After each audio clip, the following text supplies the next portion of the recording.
that he came and dwelt among us. Okay, now I'm really interested in the fact that you use how a non-black person can't fully relate to a black person. Yet, if you look at the comparisons, both of them are human beings, right? But even then you're saying that, hey, the black person is saying, you're not black, so you don't know what it's like. And then you're trying to draw a parable by saying Jesus came down to earth, so humanity can't say, hey, Jesus or God, you don't know what it's like to be one of us. But keep in mind, Jesus was a male. He was a man, right? Don't all the women on earth have the ability to lay claim to the fact that say, hey, as a woman, you don't know what it's like to be a woman? Wouldn't that objection still stand to at least 50% of the population? Can I interrupt for a second? I'm sorry. I will kick anybody if they make racist comments in text. So if somebody wants to start that whole bullcrap game, I'll kick everybody if that's what it takes. I'll shut the room down. So please, let's show respect to our fellow human beings. Now, Rex, you're jumping on, okay, maybe it wasn't perfect. I kind of knew, as I was saying, there were holes in it. But still, you're not going to gloss over the fact that I clearly explained that God came here for our benefit, not his benefit. I mean, you can really see past a bad analogy and say, well, the analogy sucked, but I mean, how can you gloss over the fact that I clearly demonstrate, I clearly told you that God would come here to show us that he was doing it for our sake. Your argument was God was doing it for his sake, that you're the creator of VCR. You know all the things. You don't need to relate to your VCR, to your creator. So I explained that God's not doing it in the argument that you presented. He's doing it for humankind. Now, can you not concede that your VCR analogy was inaccurate or was misplaced? Now you're just not really understanding the No, I believe I understood perfectly. You're saying that God came down as a man so man can relate to him.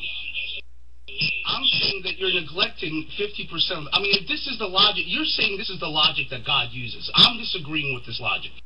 I'm saying if he were to use this logic, he would also have to come down as a woman. Otherwise, women would not be entitled to be judged. Otherwise, women would have a serious claim to the fact, under this way of thinking, to say, hey, God, you never came down as a woman. You don't know what it's like to be a woman. Therefore, you don't have the right to judge me. I'm just using your logic, your way of thinking. This isn't my way of thinking. Well, you're preferring it. I'm going to give it this to Blind Punk after I say this. I'm sorry, Blind, you get so pushed out. I'm sorry. You got it next, Blind Punk. But let me say this.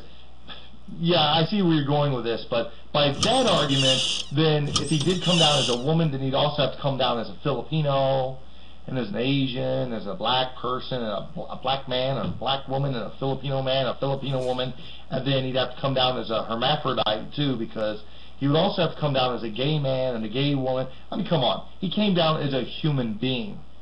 Because all human beings go through the same things. We all rebel against our Heavenly Father equally. There is no greater... I mean, so it's just a silly notion that they would have to come down here as every sex or whatever, you know. He came down as a human being. How's that? Well, right. See, you're saying that's a silly notion. I'm saying it's a completely silly notion for him to have to incorporate himself into any sect. But go on, I have to run. I'll wait for Jesus Freak to get back before I ask him.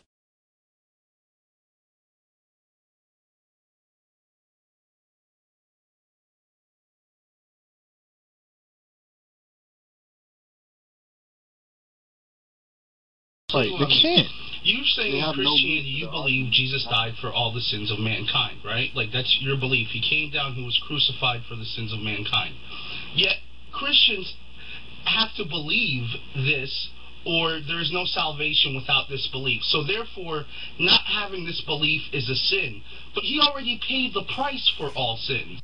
So unless you can find me specifically where it says in the Bible, Jesus is saying, I'm being sacrificed for all the sins of man, but the only sin that I'm not being sacrificed for is not believing in me, then you would have a case. But either way, there's no validity in Christianity. And also, you were talking about faith and works. Works is nothing more than a reflection of faith. There's hypocrisy if you have faith but no works. It shows that your faith is not real if you don't have the works to back up. And also, if you read the Bible, there's a part in the Bible where Jesus is talking, and he goes, on that day, he's talking about Judgment Day, many people will come to me proclaiming, Lord, Lord. And I will tell these people, depart from me, you rubbish. Who is going to come up to Jesus crying out, Lord, Lord? It's not going to be the Muslims. It's definitely not going to be the Jews. It's going to be the Christians. So he's saying on that day, these people are going to come to me, referring to me as Lord. And I'm going to tell them to depart from me. You rubbish. Why would he say that if believing in that he's God is the key to salvation? You see, you paint scenarios, but every sentence that you say, the second sentence is contrary to the first one.